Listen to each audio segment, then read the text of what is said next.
Hi there YouTube, it's Carlos here. Over the weekend, I participated in a VIP qualifier for YCS Indianapolis, and I won, playing Tearlaments, my favorite deck of all time. What that means is that I will be a VIP at YCS Indy, and I will start the tournament with a 2-round bye, which is very good for me because, as you know, I am somebody that is prone to showing up late to YCSs. That's going to be very exciting. Now, as I mentioned, I was playing Tearlaments.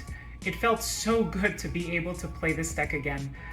I honestly felt like a completely different person when piloting this deck versus any other deck, and it was so exciting. I had so much fun this weekend. I took it not only to the VIP qualifier, but also to regular locals the day after, and I ended up winning both of them. But this will be the specific deck list that I played at the VIP qualifier, so let's get started. Ladies first, Siren, Hoffness, Merly, 3 copies of Tearlaments Kashtira. I think this is non-negotiable. Next, I actually did play 3 Fenrir. I know a lot of Tearlaments duelists right now are cutting Fenrir from their decks. It's not enough of a starter. I actually disagree with that. I think this card is enough of a starter. Because it can search Tier Cache by itself, you can normal summon anything after specialing Fenrir, link it off, and then you have a Kashtira in the graveyard that could be banished for the Tearlaments Kashtira that you just added. Obviously, that is a worst case scenario, but in the best cases of scenario, it's an incredibly strong card going second and a great way to start your play going first. I also played 3 copies of Rhinoheart. This is something else that I see a lot of Tearlaments decks right now are cutting back on. Some lists are playing only 2 or 1 Rhinoheart in favor of playing more copies of Diviner of the Herald. This is something that I disagree with because Rhinoheart, while it's not as strong of a normal summon as Diviner is, it's a much better mill, and it's still a great normal summon when you pair it with something like Tearlaments Scream. I would much rather start my turn off normal summoning Rhino, Chainlink 1 Rhino, Chainlink 2 Scream, than just normal summoning a naked Diviner. You're also much less prone to hand traps like Imperm or Ash Blossom if you start your turn that way. Moving on to the Ishizu cards, played 1 of each, obviously, and 2 copies of Diviner of the Herald to round out the fairies. So I wanted to still play Diviner because it is still a very good normal summon. It's just, I would rather play 3 Rhino, 2 Diviner than 3 Diviner, 2 Rhino, because this is not a Tearlaments name and it's not that great of a mill. But because it can become a level 6, it is useful for making Beatrice as well as for making Baronne since it's a tuner. Now I play a package that has gained a lot of popularity recently, but as you know, I've been playing this since as far back as March and February of this year. Denier and 2 copies of Destiny Hero Malicious. What do these cards do? They help you make Beatrice, and Beatrice is incredible. Now, I have added a small Shaddoll package to the deck, Squamata, Beast, and Hell Shaddoll Hollow. Of all 3 of these, the most impactful one is definitely Shaddoll Beast. I found myself often wanting to side out Squamata or Hell Shaddoll or both when going second in favor of non-engine, but I pretty much never sided out Beast. This card is always a fantastic mill. Now, of the 3, the strongest is Beast, but it's debatable which is the weakest, whether it's Squamata or Hell Shaddoll Hollow. Technically, you can encounter situations where you mill Squamata after you've already milled your other Shaddolls, and then it's not as good. However, at the same time, Hell Shaddoll is a level 8 and it's a fire, which means it's kind of worse off on its own, even though its effect is technically stronger than Squamata's in the graveyard. Yeah, I'm iffy on these 2 cards, but Beast I really like. Now for the Tearlaments spell and traps, we have 3 copies of Perla Rhino, 3 copies of Scream. This is a lot better when you're maxing out on Rhino Hearts. Heartbeat, Meta Noise, 2 Sulliek, and Trivi Karma. So I still like Meta Noise. I understand Kashtira is not in the format, but this card and Meta Noise and Heartbeat in particular are really good for playing around Droll. I got Drolled multiple, I think 3 or 4 times over the course of the VIP qualifier, and both times I was able to circumvent that by milling Meta Noise and Heartbeat, because these allow me to add back cards from the graveyard as opposed from the deck to the hand. And Trivi Karma is so fantastic because it can convert into any single one of these cards. You're not always going to search Planet with Trivi Karma. If you already have Planet, I might grab Screen. Then I played 2 power spells to complement the Tearlament back row. I played Foolish Burial and Foolish Burial Goods. One that I left out was Terraforming. Now I did this for space considerations in the deck. I chose not to play Terraforming. My reasoning for it is that Foolish Burial and Foolish Burial Goods are much more versatile than Terraform. Foolish Burial can be sending an Agito or a Kelbeck for a mill 5. You can send a Rhino if you need to get a Tearlament card out of your hand. You can send a name like Merly, Hoffness, or Siren to get a fusion in a pinch if that's what you need.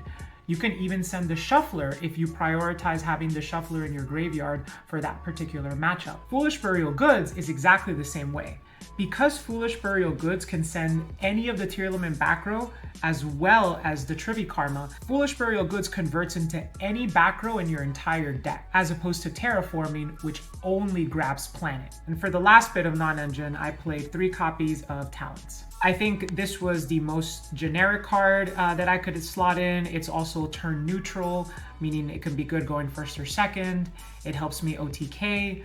It helps me break boards.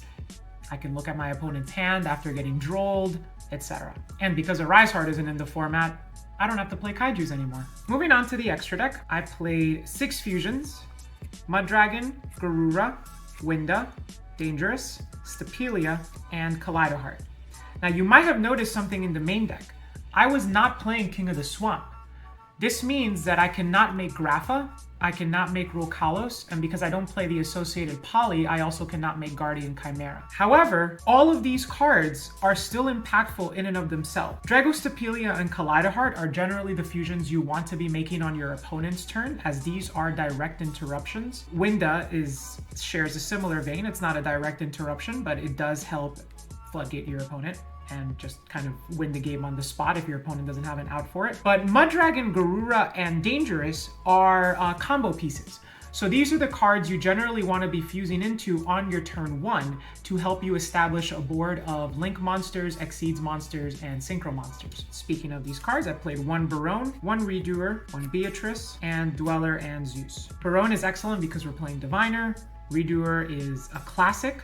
Beatrice goes fantastic with Diviner as well as the Destiny Hero package. Dweller is a new addition to the deck, mostly because I anticipated Tier to be more popular after the ban list, and also it's very good versus Unchained. Dweller Zeus is a fantastic way to clear a board of Tearlament cards or Unchained cards. Baronne also provides a much needed Omni Negate for the deck, but it's versatile in the sense that Baronne could also be used on your own turn after you make it to pop cards that you want to get sent to the graveyard.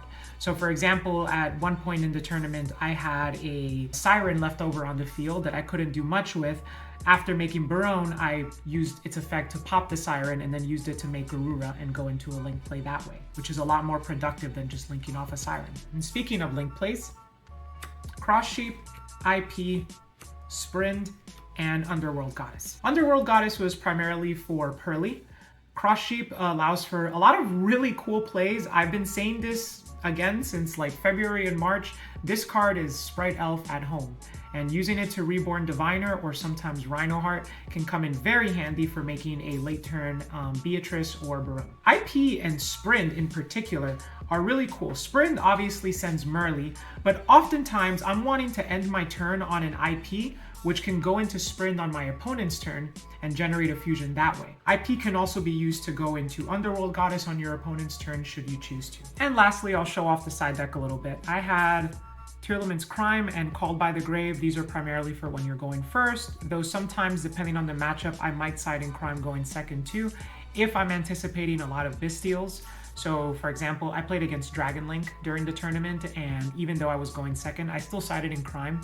If my Hoffness gets Bystialed, milling Crime later would be a nice way to add it back. Called by the Grave was primarily for Shifter. Speaking of Bystials, I played 4 of them, 3 Druid Worm and 1 Magnamut. Druid Worm is incredibly good right now, especially into Unchained. You know, they can't always play around it, and these cards are level 6s, so they do help you make Beatrice. In the mirror match, if I'm going second, I will sometimes side out of the Destiny Hero package in favor of putting these in, as they effectively serve the same purpose, but these help out as hand traps. I played 3 Ash Blossom. This was A weird decision to side deck such a low impact hand trap, but I sided it in because I wanted something specifically for Labyrinth or branded slash branded Chimera. Oftentimes with those decks, Ash on Big Welcome is super impactful, or Ash on Mirror Sword Knight is typically enough to end their turn. So these were exclusively for that matchup. That being said, after playing the deck again, I actually want to reconsider siding cards like this. And the reason for that is because my experience over the weekend was that my deck was incredibly strong.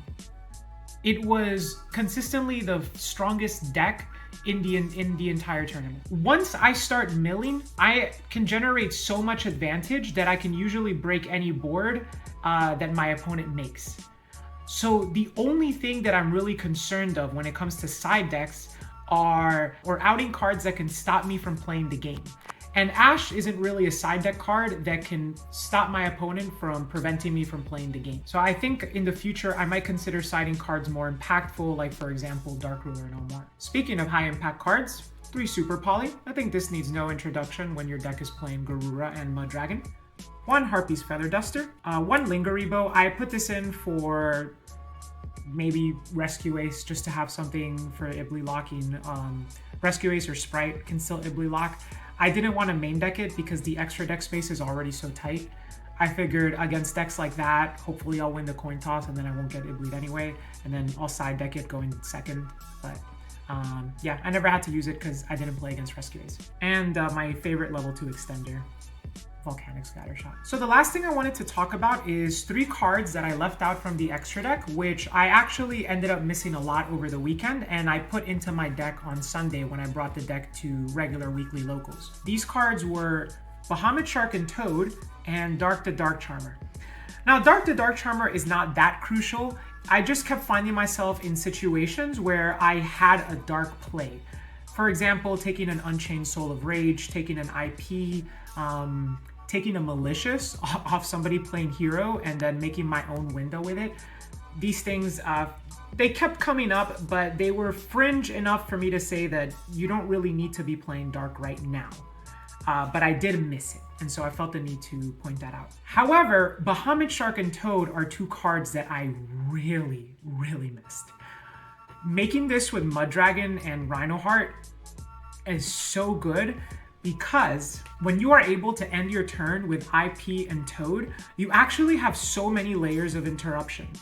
Toad will not only serve as an Omni Negate, but when it gets sent to the graveyard, it'll also add back a Tearlament Kashtira from your deck to the hand, which could then be used to mill 3 on your opponent's turn, and once it's on the field, it can be linked off with the IP to make a Sprint or an Underworld Goddess, Sprint getting you an additional fusion, Goddess serving as an interruption. The weakest part of the deck this weekend was the lack of Aquas.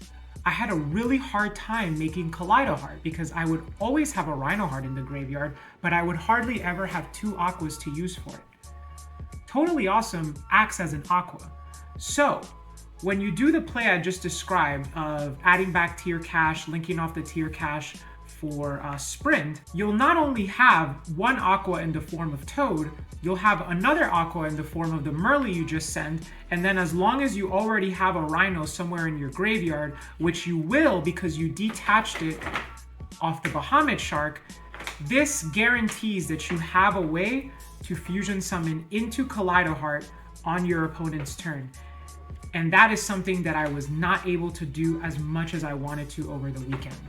So I think that the cards that I missed the most in the extra deck were Shark and Toad. So that concludes the deck profile. As I mentioned, I had so much fun playing Tearlament again. I feel so good to be back. I'm looking very much forward to YCS Indianapolis now, especially that I have the 2-round bye. And I just want to give some shout outs to people who helped me build the deck, particularly the Ojama Trio group chat, giving me the motivation to play without King of the Swamp. Because I tried a build of Tearlament without King of the Swamp back when Duelist Nexus first came out, and it just felt to me like the deck didn't really do enough. It didn't really do anything. Now that I can combine it with the Destiny Hero engine, the Shadal engine, and I don't have to worry about a Rise Heart anymore, I could do so many more productive fusions that don't require King of the Swamp. It just makes the deck feel so much more powerful than it did before. So much less reliant on RNG in particular. That's gonna conclude the deck profile.